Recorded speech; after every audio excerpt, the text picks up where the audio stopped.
इस नवा में।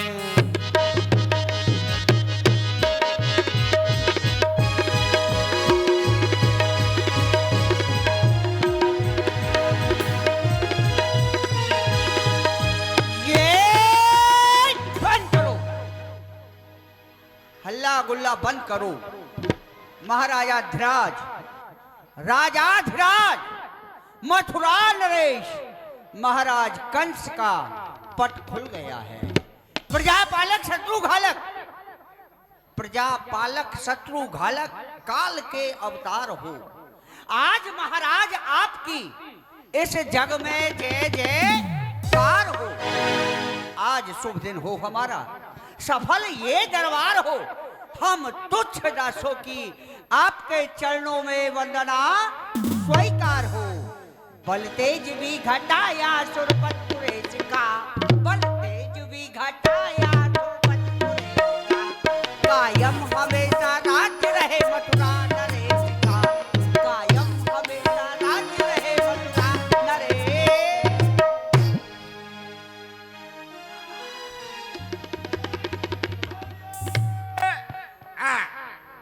बोलिए महाराज कंस की।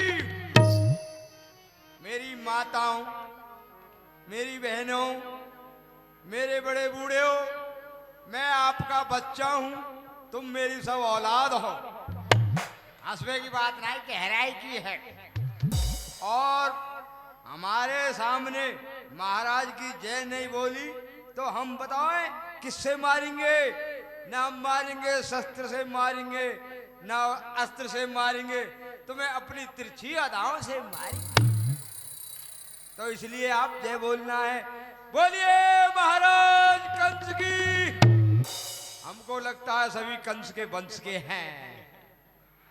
ओ धर्म खंडन पाप मंडन काल के अवतार हो, महाराज इस जग में आपकी सदा जय जयकार हो। ये शुभ दिन हुआ हमारा, सफल है दरबार। हम सब सेवकों की वंदना स्वीकार। अन्नदाता माई बाप, मथेश के जीवन की जय जयकार हो। चंद्रमा विराजे भाल कंठ में कराल नाग, बैठे मृग छाला पे महेश अवनाशी हैं। भस्म रमाए अंग गिरिजा बसे हैं संग, शीश गंगा जाकी शोभा वर्णत राशि है। रक्षा पालक भैरव संकट कृपाल दीन, जगत को दीन जाने कार्यम फांसी है। जगत ऋषाय यमराज की कहा बस्याय, शंकर सहाय को भयंकर क्या करे। यहाँ स्वच्छ स्वच्छ देवता पुकारते हैं एक ओर, बीड़ा पर बीड़ा स्वर मंगल झनकारती। छत्र सिर धारे यहाँ बरनहु कलश लिए, शिवा रवा रंभा सर्वस्व मुख वारती। मृत्यु निर्मृत नित्य करते विधाता बैठ, एक चरण काल यह मृत्यु पखारती। रूप को निहारते हम सभी सभासद, देवता विमानों से पुष्प बरसाते हैं। श्री महाराज की जय हो। हमारे नरेश की दुनिया में सबसे बढ़कर इज्जत हो। रहे सादा सभी दरबार, दुश्मन पस्त हिम्मत हो। हिमाकत नहीं किसी की जो आपके सामने सर उठाए, आप ताप भी दे ठंडा वो नम पड़ जाए। महिमा पार है आपके तख्तो ताज की, बोलते हैं जय सभी आपके शराज की। सुपरनाम यक्षा नाम दैत्य दानव रक्षामि, सोत्वेव प्रजादक्ष देवता नाम च स्वास्थम। देवता नाग नर इन सब में प्रजादक्ष आप हैं, आपसे बढ़कर कौन है। 3 लोक 14 भुवन आपके आगे मौन है। श्री महाराज की जय हो। जय श्री कर्पूर गौरम करुणावतारम, संसार सारम भुजगेंद्र हारम, सदा वसंतम हृदयारविंदम, भवम भवामी सहितम नमामि। शिव समान दाता नहीं, विपत्ति निवारणी हार, लज्जा मेरी राखियों वरदा के असवार। शिव शंकर पूज्य हमारी सदा। सादर शीस हमें उन्हें निवामे, न्याय निकेतन मंदिर में नहीं बाधा कदापि एक। मेरी आंखों के सन्मुख शिव ही रहे, मैं गोधन को लौटाऊंगा, क्यों अति एव विरोध करूं तो प्रार्थना कहा सुनाऊंगा। शिव को ये कितनी सुंदर सभा जुड़ी हुई है। सभी सेवक अपने अपने स्थान पर यथावत स्थित हैं, लेकिन तुम्हें मालूम होना चाहिए आज मैंने इस मंत्रिमंडल को एक विशेष कार्य के लिए यहां एकत्रित किया गया है। और वो बात यह है कि मैंने देवकी के सभी संतान को मारा और अंत में उसकी 8वीं बालिका मेरे सन्मुख लेकर देवकी आई। मैंने उसको भी पकड़कर जमीन पर पटक दिया। मैंने समझा कि कन्या कुचल गई। वो सितम भरी थी कन्या, एक गेंद की तरह उछल गई। उछल कर पहुंची तारा मंडल, वहां से शब्द गुंजार हुआ, ओ कैस तू मुझे क्या मारेगा, तेरा मारने वाला ब्रज में प्रकट हुआ। इतना कहकर वो आकाशवाणी मौन हो गई। आश्चर्य इस बात का है कि मैंने शत्रु को मारने के लिए कितना बंदोबस्त किया। देवकी और वसुदेव के हाथों में हथकड़ी, नार में तोप, पामों में बेड़ियां, सख्त कारागार में बंद कर रखा था। इतना बंदोबस्त होने पर भी टूटी ना जेल, तारा ना खुला। दुश्मन यहां से निकल गया। 14,000 पहरेदारों में वो सब में दाग गया।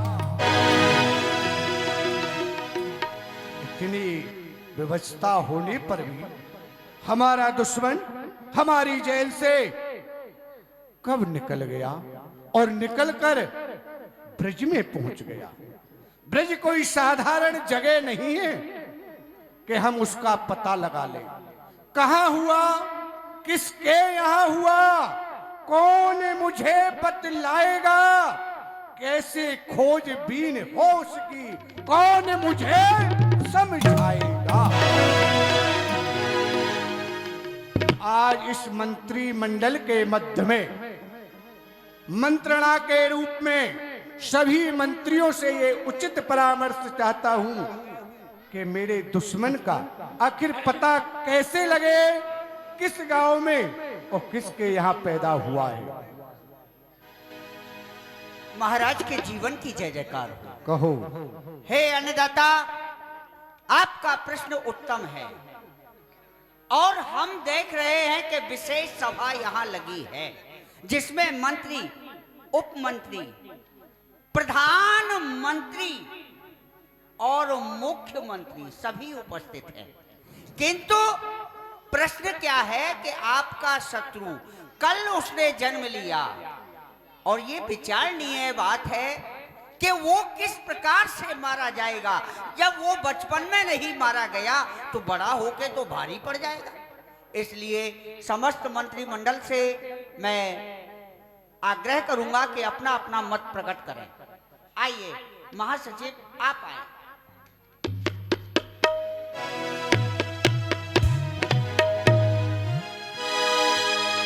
हे नरेंद्र पृथ्वीपते, आपका कथन तो सत्य है, परंतु देववाणी के द्वारा ये अवगत हो जाता कि उस गांव में, उस घर में, उस बरादरी में जाके जन्म लिया तो विक्रांत योद्धा को यहाँ से रवाना करके उसी जगह नष्ट करवा दिया जाता। परंतु नरेंद्र, अभी चिंता करने की क्या बात है, उसका जन्म ही हुआ है और ये सभी भक्षौणी सेना, बलशाली सेना, बस आपके हुक्म की प्रतीक्षा में खड़ी है कि कब हमारे नरेंद्र पृथ्वीपति महाराजा ध्रुव हमको आज्ञा दें और दुश्मन का पता लगा करके उसी जगह समाप्त करें। लेकिन महाराज, अरे बक करेगी वाको भक्षण करेगी बकी, मुष्टक का मुष्टकताए कौन पार पावेगो, त्रिशूल सो बनेगी राल वाको कर देगी नाश, खाए की को केसी न सावेगो, दावानल सबको जरा के भस्म करे, तनाव्रत आधी बन दुश्मन को उड़ावेगो, कालहू को करके कलेवा कुवलिया ताहे, लेगो डकार वह जैसा कर जावेगो। जय हो, बहुत सुंदर। आपका मत बड़ा उत्तम है। आप कह रहे हैं एक से एक योद्धा हैं, बड़े बड़े महाभट, भट्ट, सुभट, ये सब है, लेकिन इस कार्य के लिए अभी इतना उतावलापन नहीं दिखाना है। और मैं आदरणीय आपको भी संबोधित करूंगा कि अपना वक्तव्य रखें। दीवान जी, श्री महाराज का आदेश है कि आकाशवाणी में जो शब्दों से महाराज को क्रोध दिलाया और जगाया, बताया उस देवी ने कि तुझे मारने वाला ब्रज में प्रकट हो गया है। जी, मत तो नाना प्रकार से प्रकट होते हैं, व्यक्ति अपने मति के अनुसार बोलता है। सच ये भी है कि महाराज आप अपने सेवकों को, गुप्तचरों को गोपनीय ढंग से देश विदेश के लिए भेजा जाए, कहीं, क्योंकि दुश्मन का कोई पता नहीं सच कहाँ है, कहाँ प्रकट हुआ है, कौन सी जगह पर है। माना कि देवी ने बोला है कि ब्रज में प्रकट हुआ है, वो देश में भी रह सकता है, विदेश में भी जा सकता है, तो देश विदेश में भी जहां तहां जाकर